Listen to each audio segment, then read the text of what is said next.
in the third grade of elementary school and trying to answer that question. Miss Lita, my teacher, an eternal spinster, married, but to teaching and her students. She would say, I married the school establishment. Judging by the way she looked, that was the only thing she could marry, but she was married to us, to the teachers. And one day she asked the big question. She said, what are you going to do today? That's what it's going to be about. What are you going to do when you grow up? Quote. In some risk professions like soccer players, dancers, astronauts, space engineers, presidents, but Miss Lita tried to ground them in real life. No, she said, no, no, no. Think of a career that could be studied and practiced here in Argentina. I don't know, dressmakers, architects, dressmakers, carpenters, bricklayers and so on, subtly inducing some answers, especially for those who were flying in their own mental flatulence, right? And suddenly Miss Lita fixed her eyes, I'll never forget because it traumatized me, fixed her enormous, red, burgundy, dark made-up eyes on my own humanity and said, what about you? Because there was no trust with the students and vice versa. We would say, you, miss, and she would address us formally. And do you have any idea of what you want to be? And at that time I had such low self-esteem, almost subsoil level, that I didn't even have enough self-esteem to imitate what my classmates were risking as a profession. And there I was, skinny, pitifully heavy, sunken eyes, not knowing how to articulate words in a voice that would be heard. Besides, I had no idea what I wanted to do as an adult. I won't tell you about when I was 10 or 11. I had no idea. I went to school because otherwise my mother would get angry, and if that happened, my father would get even angrier. My father didn't get angry because I didn't study, but rather because I made his wife angry, and his philosophy was, my life is already difficult and you are making it even harder. My marriage is difficult without you helping me, son. Quote. So when the teacher asked me what I would be when I grew up, I whispered, I would settle for putting on a little weight. And just like you in the classroom burst out laughing. Well, kid, she said, I guess you'll think of something. As long as you're a good person, that's fine, you have to be a good person, suggested the teacher who had a huge flower in the buttonhole of her apron, impeccably white, spotless. She'll think of something. In the meantime, make sure you're a good person. And obviously I grew up, I gained a few extra pounds, obviously I survived school, which is no small matter. However, experience makes me wonder to this day, why do we focus so much on what kids want to be or what they're going to be when they grow up? Why do we always have that rhetoric? Because it's a misleading question. It insinuates something completely false about life. It insinuates first that we gain identity through our profession, that we're doctors, we're actors, we're lawyers, we're engineers. As if our worth or identity is the standard given by the diploma or the certificate that we have on the wall. That's why so many of us always need to put a title before our name, because we inherit that from our parents. As I once said, we forget that God said, I will make your name great, as if the Bible had said, I will make your title great. But we always go through life saying, I am, what are you, doctor? I'm an engineer, quote, or we can also talk about it in legal terms, in immigration terms. I'm undocumented, I'm a citizen. No, that doesn't define us. And secondly, this misleading question insinuates that life is a destination, that life is about getting there. What are you going to do when you grow up? I mean, you got there and now you are. And more specifically, it says that life is about getting to a profession, a position, a career. For example, you study and become a police officer. Great, you've arrived. Now what? That's the beginning. It's not that I'm a police officer, it's the beginning. Now you have to do the job of a police officer. You have to stop cars with people like me who are speeding. And I'm going to tell you, really, officer? I'm one of the good guys. Quote. There are people stealing underwear on Ross on Tuesdays, senior discounts. There are Chinese people driving and they're stopping me. I am a good person, just like Miss Lita told me. I am a good person and it's not that I was going fast, I am Argentine and I drive passionately, which is my answer. Yes, they might give me the ticket anyway, but I try.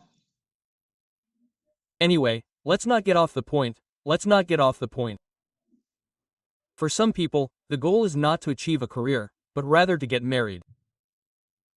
That also happened, especially with girls when I was little. Girls would say, when are you going to get married, and who are you going to marry, and how many children are you going to have? Quote, right? So, today Maroles also wanted to get married because that was the goal, to start a family. Like the war movies we've seen in American movies when he says, do you know what I'll do when this war is over? Yes, when this hell is over, I'll have a cabin with a huge white fence and a big Labrador retriever and 2 blonde children. He gets killed 2 minutes later in the war for talking about the white picket fence. But sometimes we talk like marriage is an end, right? A friend. It's the beginning. It's the happy ending, but only in Disney movies. After that, it's not the end. Blanca. In Disney, it is. Blanca gets rid of the dwarves and marries the prince and is happy. The Little Mermaid grows feet instead of fins. She marries the prince and is happy. Cinderella gets rid of her stepsisters. She marries the prince and is happy. Belle tames the beast. Ugly marries him and is happy. But in real life, it's the real beginning. It's the beginning of the best parts and the worst parts. Everything is still ahead of us. It's not like I'm getting married yet. However, that's life. Life isn't about getting there. We don't stop learning when we finish school. We don't stop working when we get a job. We don't stop dreaming when we achieve something. We never stop imagining. We never stop growing. We never stop stretching, creating, dreaming. So we should change the rhetoric, the question, right? Instead of asking, what do you want to be when you grow up? We should ask, what do you want your life to be like? How do you imagine your life to be? And that's when we would get our children thinking, how do you imagine your life will be when you grow up, when you're 20, how do you see yourself when you're 25? I tell you that I ask people interviewed on TV shows, how do you see yourself in 10 years and still be flabby? Because I'm not telling them, you're going to win an award, you're going to retire, you're going to buy a house. No, how do you see yourself? Because that's a profound and more transparent question, if you will. How do you see yourself? Because this type of question elicits an honest response about how effective our life is, a life worth living. As I always say, all men die, but not all have truly lived. So when I ask you, how do you see yourself in a few years? First, we have to start from the premise that you are alive because you are breathing, you are functioning, you are listening to me, then yes, you are alive. You even have official documents that prove your existence to anyone who might question it, but you are sucking oxygen on Earth, so you are alive. Now, the question is, are you really alive? Are we really alive? Because many of us go as if to the house of life. Even though we have Christ, even though we are Christians, we go as always to the house of life. For example, we are stuck in traffic, on a bridge and we see someone down below who is water skiing or surfing, riding a wave, we say, ah, what a life. And I am still up here in the fridge and look, when I will buy a little boat. That is life. Oh, no worries. Sometimes all a bum has is a board and he sleeps under it. But we see it and what a life. Or you see how your boss arrives every day at whatever time he wants, has time for whenever he wants, leaves without warning and says, that's not fair. I work 60 hours a week and I barely make ends meet. Quote, I know that in this service there are no people who are envious of their boss, but since this is also heard outside the world, we are not all saints here, but it is heard outside, okay, because they look at me with that face and I keep saying, no, it doesn't happen to me. When one looks at another one says, what a life he has. My boss is living the high life. How would I like his job, right? Quote, anyone enjoys life like that and we see someone else. Recently in Argentina, a month ago, a young man stopped me as I was leaving the hotel and said, Dante, I want you to pray for me so that God will give me what you have. Give me some tips. Give me some tips. I'm not moody, but when I wake up in the morning and I haven't had breakfast yet, I'm not the Apostle Paul at his best. And then I'm walking to get my coffee, he tells me, give me some tips, I want what you have, man. I want what you have, man. Give it to me, man. Quote. Because there is a whole generation that doesn't want to know anything about effort, about hard work. They go to the bridge, they look at the one who is on the wave and they want that. I want that little boat. No, they don't know the work that is required to have a little boat, which is not my case, but I mean, I am speaking metaphorically, but sometimes there are people who want that life on steroids, right? That there is no real muscle mass. They want the tips to be blessed, but they don't have the character to sustain what God is going to give them. So, they want to hear blessings, but they can't stand the words trial, crisis, pruning, growth, price, affliction. They want an inflated life, but they are weak, they don't want effort. And I know this because I know many colleagues who want the crowds, but not the hard work. They want the blessings without the obedience, the comfort without the sacrifice. So in the case of this guy who approached me in the hotel lobby, I had two possible paths. Either I explain all this to him or I pray for him and I get rid of it quickly. Since I hadn't had breakfast, guess what my decision was? Since I am very merciful, very magnanimous, I did the second. I said, but my hair was still half twisted. Because I wanted to have breakfast and give me some tips, I want to have the same as you. So I said to him, Lord, I prayed out loud so that the guy would hear me. Quote, so I said, Lord, I beg you that during the next decade this son of yours will have serious financial problems. Make sure, Lord, that they are quite serious. Allow that in the process of believing in the vision that you entrust to him, he will get into debt. Up to his neck. Because one has to empathize with the culture. Do not allow him to have his own house, at least for the next 30 years, a little longer. Give him many sleepless nights, worrying about how he will face the debts, to dare to believe in you. Now I implore you, please, that all the pastoral work, that all his colleagues turn against him for years, that he has no human or institutional support of any kind, nor encouragement from anyone, except you. Make him a target to be eliminated on social networks, that he is showered with torrential criticism, derogatory epithets. Raise the bar so that he would not get away. Allow him a good dose of insults, denigrating, and all kinds of verbal diarrhea there. He struggled again. For 20 years or more. Allow him to experience a good dose of defamation and slander, and it is very important, Lord, that you make sure that he can go through some intense family problems. Mold his character.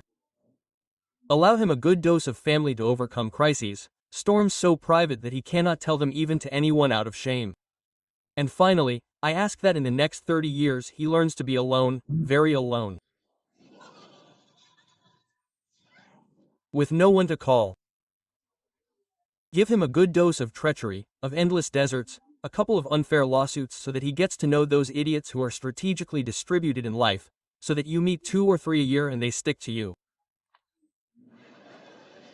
And if I forgot any more affliction, give it to him, sir. You have to see the little face the kid had, because when I opened my eyes, he was pale. Hey, man, damn it, man, I reject it, he told me.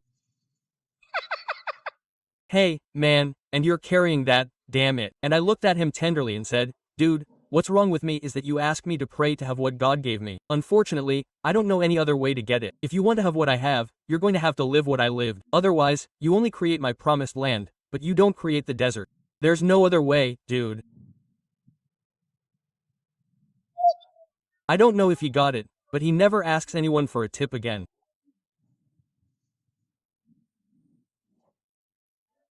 Because life always begins with intentionality and one goes to the scriptures, to the Bible, and there are glimpses of an effective life, which says that there can also be an ineffective life. I mean, the contradiction, the antipodes of this, the antagonism, is that if there is an effective life, there can be an ineffective life. Psalm chapter 92 verse 12 says, "The righteous shall flourish like the palm tree, he shall grow like a cedar of Lebanon, planted in the house of the Lord, in the courts of your God. Even in old age they shall bear fruit, be vigorous and green." That is the promise of how you see yourself in life in a few years. And I love the metaphor that the composer uses because it doesn't say how much money we are going to earn, what kind of job we will have, if we will ever reach the ideal weight or not, if we will have followers. He says that our soul will be stable, faithful, passionate, fruitful, healthy, and blessed if we trust in Him. The writer also says that regardless of age, we will have passion, energy, youth, and sexual activity until we are 99. Well, I exaggerated a bit, but don't be offended because I've said worse things. This Thursday, my friend Martine Bossi was chatting and he gave me a definition. You gave me a definition that I deeply loved, my old man. I'm going to use it for the rest of my life. Today, I give him credit because this is going to be my phrase that he copied from me. He said, actors or people who are in the public eye have no age. I love that.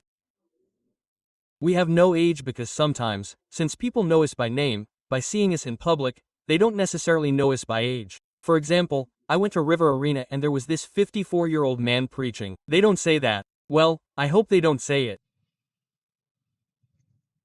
He says, I went and who was there and how old he is. He looks young to me. He looks young because we have no age. We have no age. And I love that. He says, no. What actors, hosts, speakers, we have no age. I said, oh, thank you, sir. Thank you, boss, and thank you. Quote.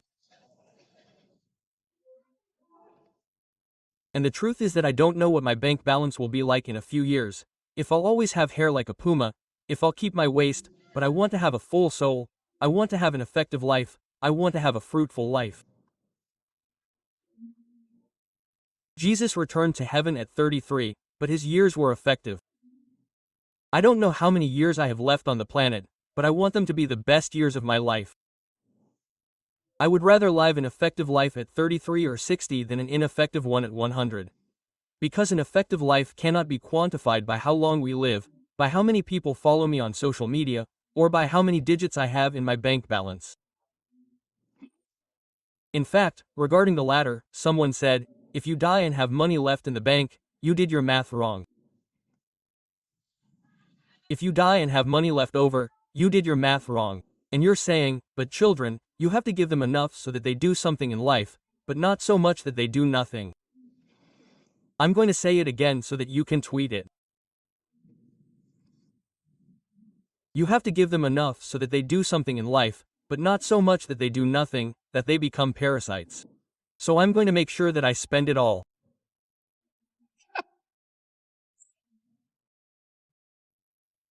You know that there is a letter from the Apostle John, the third letter of John, that talks about the health of the soul. John speaks, he labels himself as the disciple that Jesus loved and he wasn't Argentine and he took himself away, he labeled himself that way, the disciple that Jesus loved. The guy had no problem believing that he was special. He defined himself by how much God loved him. I think we should have that attitude. A side note, I think I'm going to use that in this World Cup, the Argentine national team, the team that Jesus loved. I know it's true, but anyway, I wanted to say it. And then John writes in his third letter to a friend named Gallo, he writes to him, it was his friend, possibly a church leader, he says, Beloved, I want you to prosper in all things, to be in health. Up to that point it's a desire that we all say, hey, how is your health? May it go well with you. But then he says, just as your soul prospers. This is in 3 John chapter 1 verse 2. May it go well with you as your soul has to go well. What is the prosperity of the soul? And mind you, this is a small verse in a small epistle hidden at the end of the New Testament. But let's not let that fool us, because embedded in that verse is a gem that we sometimes overlook, but that is applicable to life. Each one of us has a soul. I always say, no one dies an atheist. No one. When someone is on the final stretch of catching the last train home, no one says, you know what, I don't want anyone to pray for me because in the end, all I want to do is die and be eaten by worms. No one, just in case, everyone asks, pray for me. So, if we all have a soul, what should that soul be like? According to John, it's healthy. Because we always assume that our soul maintains itself, that it doesn't need maintenance. In other words, our health and well-being don't progress from the outside in, but from the inside out. Because here John gives the guideline that if the soul is prosperous, everything else is also prosperous. So if the soul is not happy, nothing else is either. Until our soul is not at peace, our soul is not healthy, external things will not bring us happiness, nor will documentation, nor a better house, nor better credit. Now, the physical body receives a lot of attention. We have annual general checkups. I know some people who even do weekly prostate checkups as a hobby. Just for the sake of it.